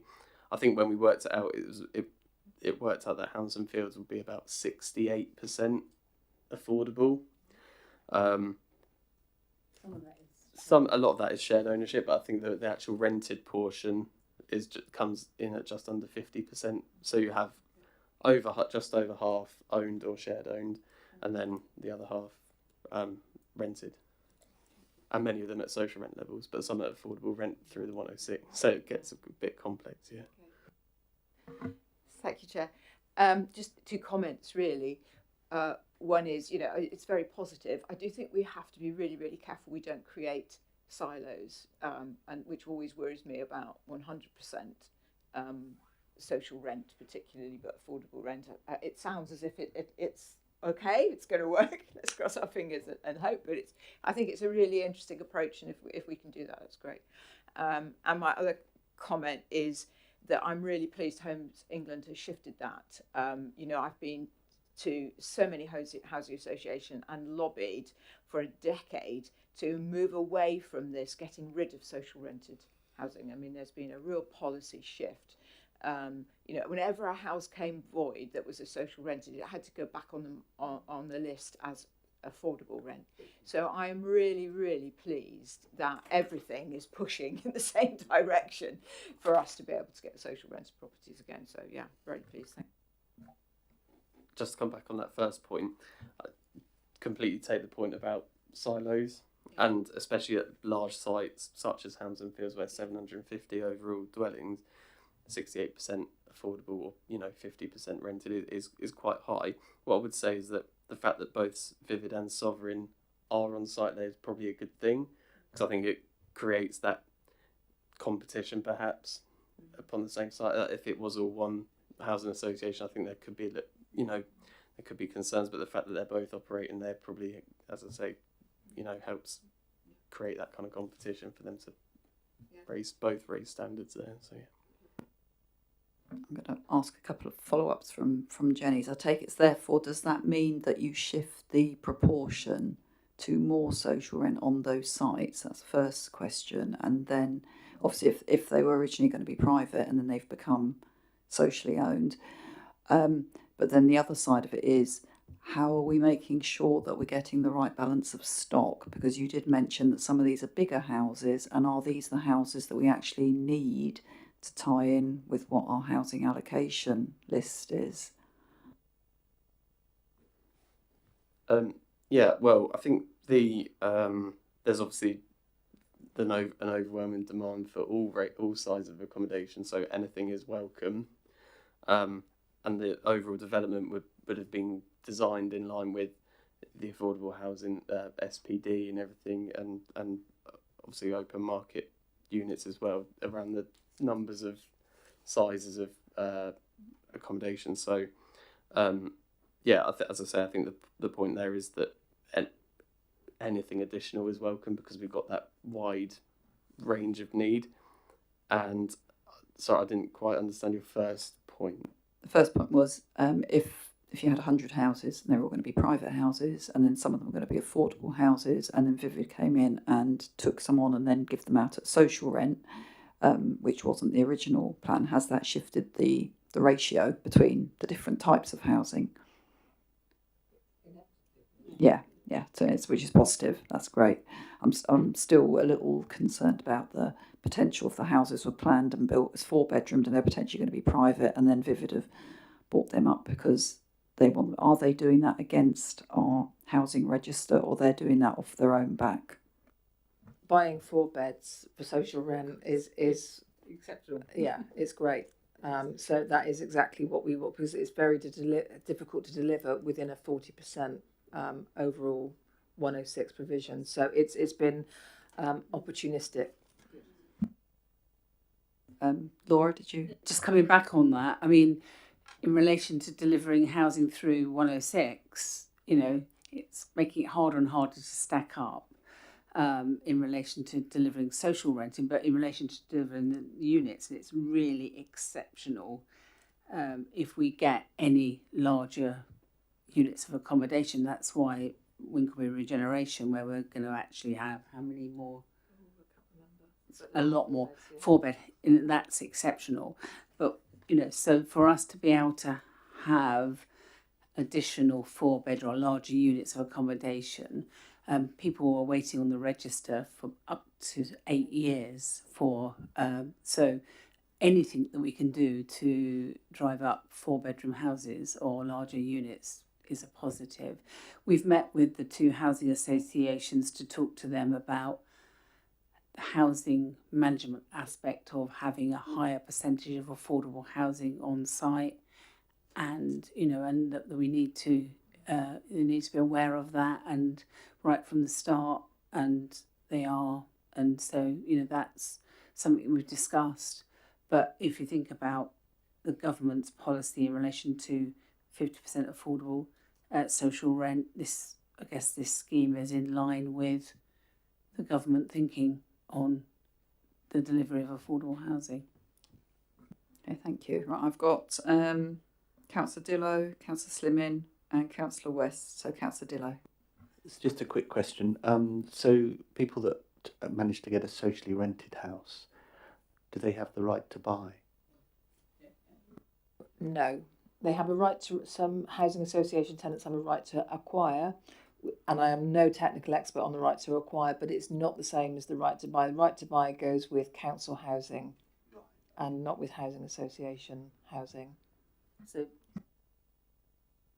is it down to the specific housing association and their rules?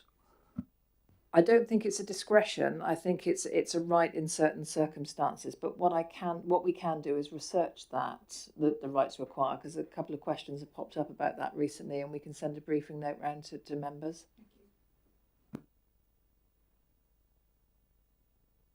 Councillor Slimming. Thank you, Chair. I was going to ask a question about right to buy, because I know the government are looking to change the rules anyway. But obviously, if it doesn't apply to other than but a lot of the people might have bought what were council houses before we sold them. And I know that we've got some in my area and many of the places. Could I actually address the thing about looking at silos? I think what we need to do is make sure that when things are developed properly, that you cannot see the difference between the ones that are in private ownership and the ones that aren't. One of our colleagues, Councillor Johnson, mentions that when she goes to Southwark to visit relatives, there is a really nice housing development there that's brand new and with a nice green and lots of beautiful houses that look really, really expensive and well designed and well thought about and have lots of cycleways and things in there. And she only realised after a while that in fact it was all social housing. And I talked to somebody at Southwark a few weeks ago. I met them at a meeting and we talked about it. And he said that was a deliberate policy that made it look as if it wasn't social housing, because people will, I wouldn't go and say tarnish, but that's what some people think. But I think we could actually manage to do that even if it were more. As you know, I moved the motion at council 2 years ago this December, to actually go for what I call council houses, because that's what I still call them. And obviously, like my colleague Councillor Hussey, I'm very animated in the fact that we need to move on with this. It's been taking quite a while, so it would be great to hear that things are really moving on forward and things are getting to a point where we might have some idea of what we can do. The other thing I would ask the question of, in parts of Tadley, I know that there were houses that housing associations bought that were privately up for sale, but obviously they purchased them and therefore they were in the mixture. They weren't brand new build, but they were existing houses. And I know some of them are still owned by some of the housing associations, one of them by the one that's going to withdraw, and I think Vivid are going to take over their houses. So there must be opportunities for us in the town where there may be houses coming up for sale that we could buy. I did ask a question about this, and I think at the time I was told it was probably too expensive to actually buy them because there'd be obviously a market price. But when you look at the subsidy that they have to provide to actually build a house for less than 30, there may be some opportunities for purchasing other houses. I recall the question and I recall the answer, and it is something, it very much depends on what funding is available to support a programme like that. So the amount of grant needed to purchase, we call them existing satisfactory properties, can be quite significant. And if you're buying one property pepper potted amongst a private development, it's very difficult for RPs to maintain those, and because of the nature of the properties. However, there are sometimes opportunities. SNG have been buying up properties in areas where they've got aspirations to regenerate, because it fits in with their overall sort of aspirations. So it's difficult. It's still difficult, but it can happen. The government, I know, are going to be starting producing lots of information, because obviously they're encouraging us all to build what I'm still calling council houses. So it will be interesting to see whether, I don't know what indications there are when we're going to get any new rules, new legislation, any idea of what sort of funding might be available? If a lot of the stuff that has come out from government, and Fran can add to this if you've got anything you wanted to add, but a lot of it is reiterating stuff that was already starting to happen. So particularly things on the right to buy, that wasn't a sort of a surprise. So we don't have any fixed timescales yet that I'm aware of, and we're not expecting any significant change in Homes England approach until at least the spring. So they've told us we're not doing anything till at least the spring, so whatever that means. But there are, the vision is there, the vision has been expressed, but the detail needs to follow, and we're still waiting for that. Councillor West. Sorry, every time. The obviously presentation was helpful, thank you, and I would appreciate those slides. There was an awful lot of sympathy for developers on there that I unfortunately will not share with you today. And quite a lot of praise afterwards for developers and what they've done locally, which is great. I'm glad they're beginning to do their bit, but being a Winkelbury councillor, and Laura will be sick to the teeth of hearing this about the Winkelbury regeneration. But I'm glad that you mentioned the Winkelbury regeneration in the context. Obviously, 11 affordable homes made available by Basingstoke Land, and us being able to work with them on that. One of the questions I have, and particularly because you mentioned that currently it's hard to, with the land we've got, provide enough space, has like compulsory purchase and things like that been looked at, and whether the viability of that is possible, particularly in relation to things like the Winkelbury regeneration, where you've got derelict sites or derelict bits of land that aren't under our control currently or aren't currently part of developments. Could we be looking at that? Like, for instance, the pub by the Winkelbury regeneration needs dealing with, and it should really have been compulsory purchased as part of that regeneration. And then also where we're doing that, where we're stepping in to help, and especially where we're providing land, are we doing everything we can be to ensuring that social rent is the thing that's prioritised on that land? And I imagine that if I looked properly at the detail and didn't get much time to today, that is likely the case. But like, what are those steps that are going into making sure that if we're doing our bit, providing land, doing what we can to make that possible, that we aren't then getting told, well, it's unviable for us to do social rent, we're only going to do a few affordable houses, and then we're going to make a load of money on the other 200 we're building? Yeah, compulsory purchase is not straightforward and very expensive, and you have to have a planning purpose in order to be able to justify even embarking on that route. We did look at the pub, the Winkelbury pub.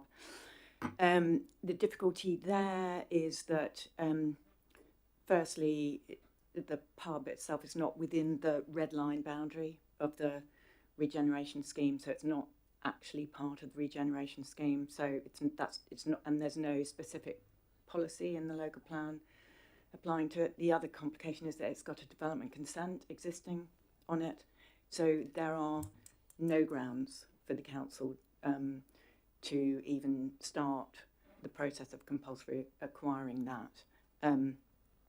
I think in terms of the second part, which is about maximising social rented housing, again, it's the balance between the number of units, the design, the planning constraints, and the viability, and you have to, sort of map all of those against each other in order to be able to get the best outcome, which is why we're spending quite a lot of time and effort trying to look at what the potential permutations might be and how we use those to achieve the maximum amount of affordable housing that we can on council land.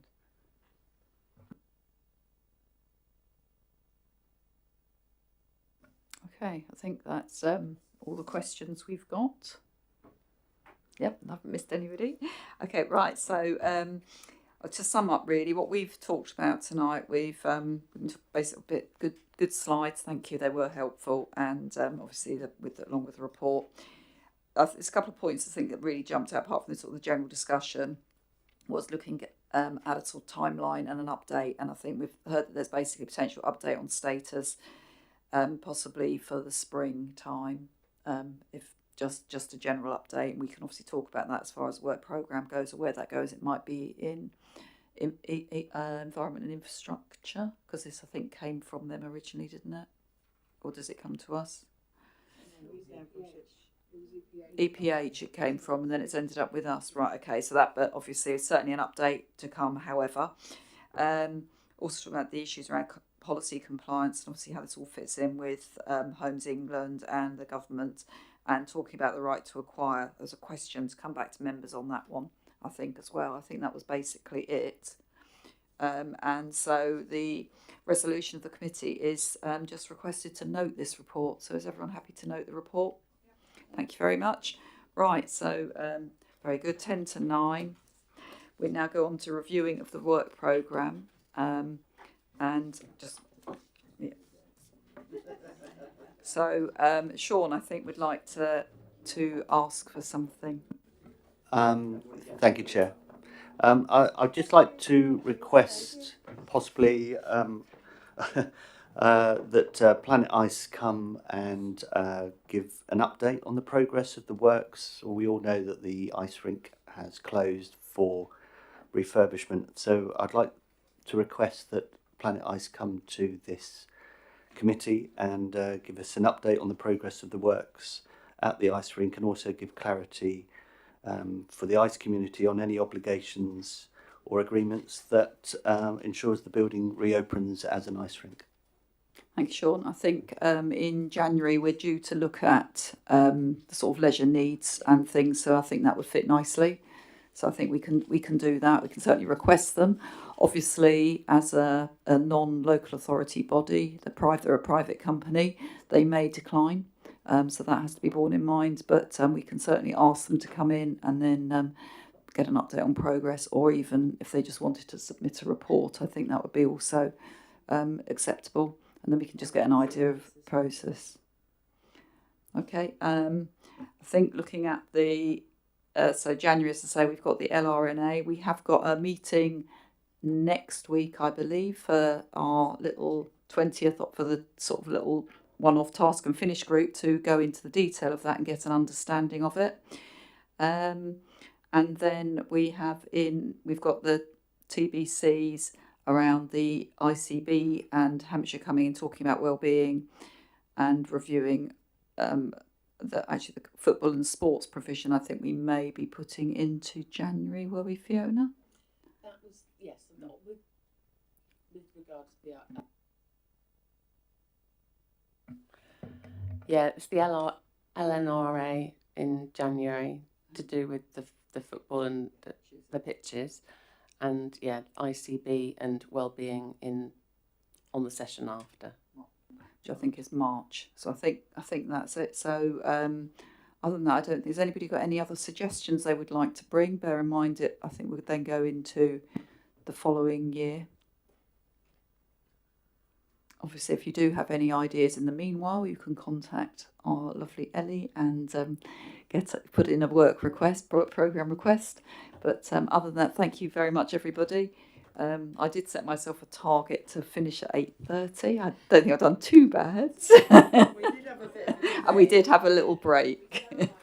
Thank you, everybody, and safe journeys.